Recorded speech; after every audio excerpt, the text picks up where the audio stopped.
We were going from the start. You are. Thought we were going from the start, didn't No, it? no, From the get-go. not yet. We can rerun that. I'm on here as like his chaperone.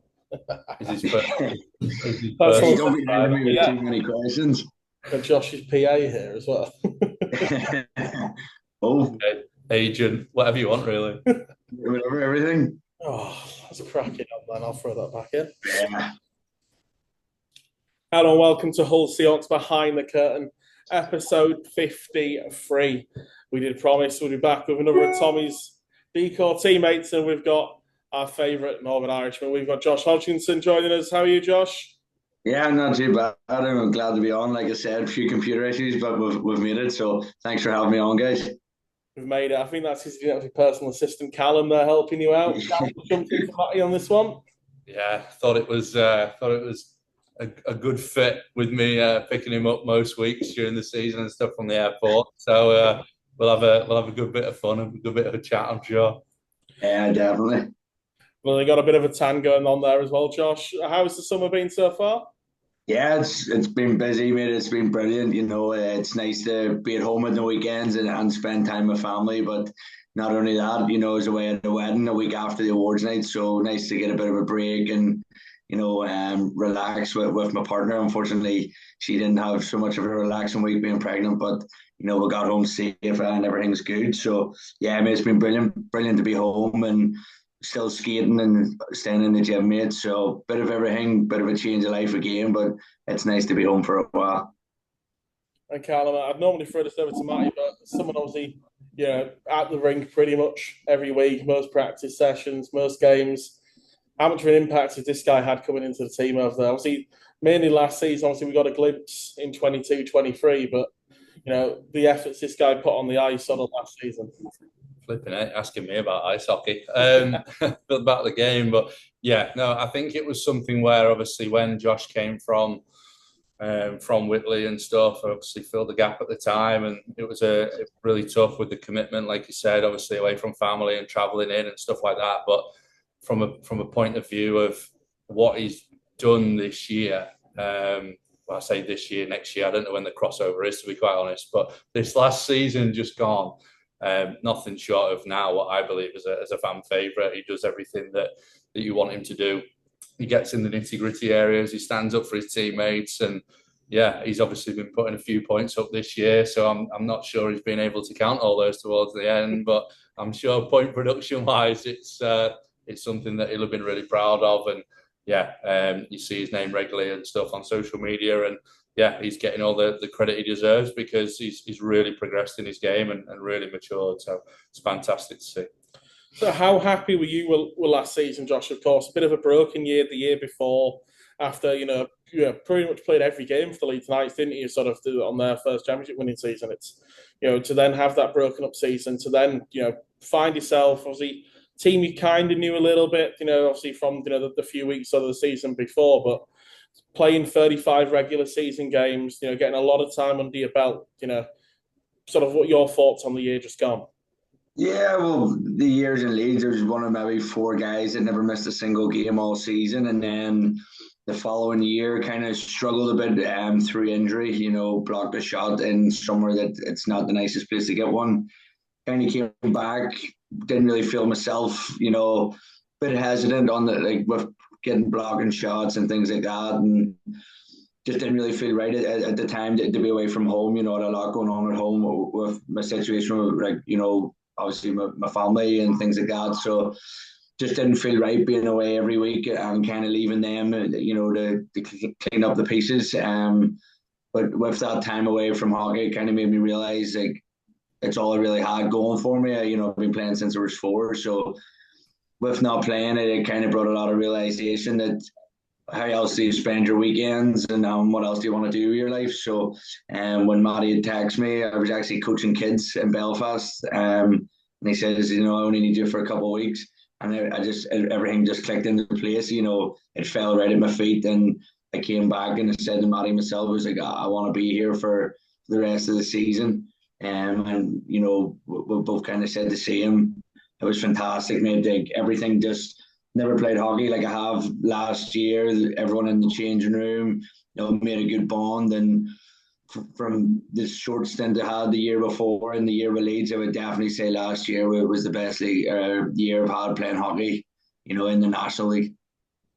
Obviously, Callum plays a bit of a part in it, but just so fans sort of understand what you have to go through to sort of play for the Seahawks. Talk us through what your week would normally look like. Starting on a Monday morning, I normally get either an 8:30 flight home or 12, lunchtime. Don't work Monday, work Tuesday, Wednesday, Thursday, and then get ready to go again because my flight's normally at 10 past 10 on a Friday morning. Normally pack my bag on a Thursday night, get up straight away, head over. Either the wonderful Cal picks me up from the airport and we drive to Hull. We normally go for Nando's, or I get to get a taxi into Leeds and get the train up. And then train Friday night, play Saturday, Sunday, and then go back. Sheriff, Hi. how you going? How long you got left for the baby? Not long, bro, not long. Couple of weeks. All right. See you later. See you, mate. Next. So yeah, busy week all around, very busy. And Cal, sort of the logistics, sort of having, Josh having to go for all that to, just to be able to ice for the side, it's sort of leaning into that idea. I think that Dwight's become a bit of a fan favourite. Yeah, it's a huge commitment for anybody sort of even within Hull, to be quite honest with you. And obviously people with the full-time jobs and working Monday to Friday, and then obviously playing away majority of the time Saturday, and then obviously at home on Sunday and straight back into it again then on Monday. So to do that from Belfast and then include flights and travel and obviously having to work a bit of a shorter week, yeah, it's got a lot of time and respect for that. And like Josh said then, like just playing while he can well, I say at this age, he's still a young lad. So well, he's still playing for many years to come. But yeah, it's a joy to behold. And like I say, this past season, I think was his best yet. So it'll be nice to see him again this season, kick on and really go to hopefully another level. So how do you envisage sort of that going over the next year, Josh? I know sort of commitments are ramping up even more at home. Well, listen, we're going to make a push for it and go for it. I don't know what the future holds. Suppose everyone's kind of the same and where hockey's going to lead everyone, but while I can, and I'm going to be away on the weekends. What's going on? What are you doing? Every day, you know me. But yeah, I mean, just want to come back. Like I'm still skating at home, so in the gym loads, want to come back bigger, stronger, faster. Probably better decision making. Just all around, just up my game and contribute more to the team. Sort of obviously 4 announced players already on the defensive side of the game. Yourselves, Stubbers, Spraggers, and Dave. Sort of a lot of that core, carrying into the next year. Sort of looking forward to getting back on the ice with those guys. And you obviously the performances last year. You really throw yourself about a bit. Obviously, that's another thing that these Hull fans absolutely love. Never afraid of a check drop in the gloves. Exactly what they want.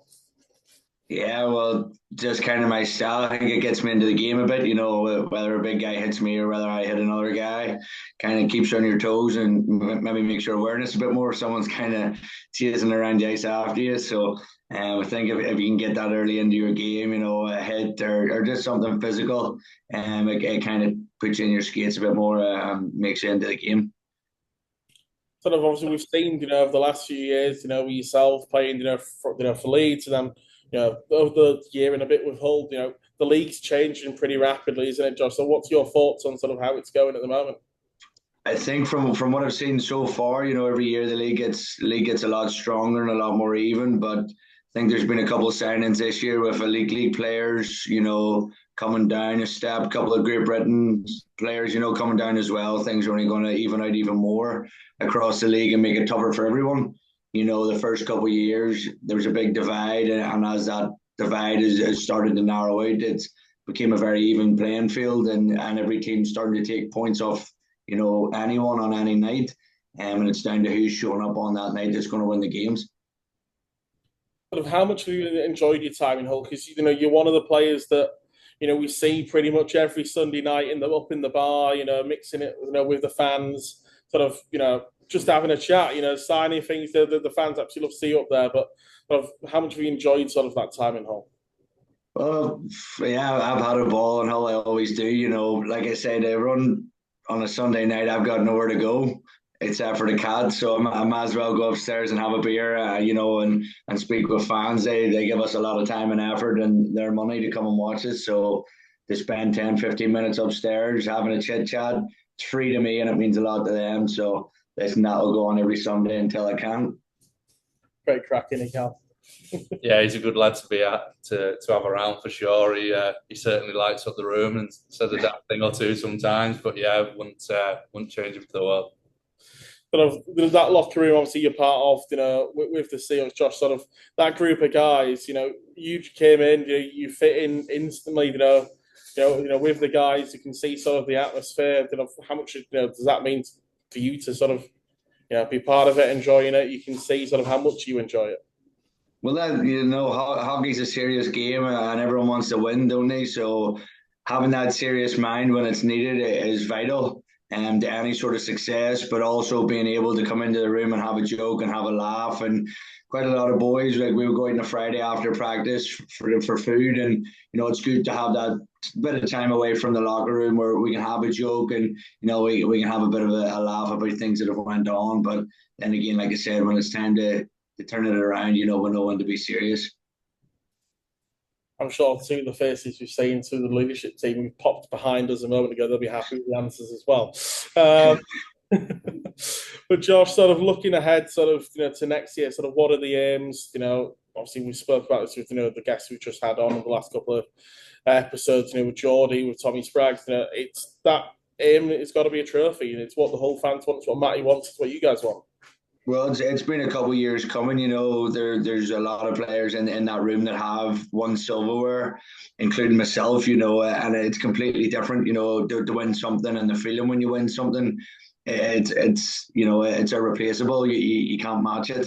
So I know there's a lot of boys in there that know what winning taste feels like. And we're hungry for it. Everyone was upset last year the way it ended. No one wants to end hockey season early.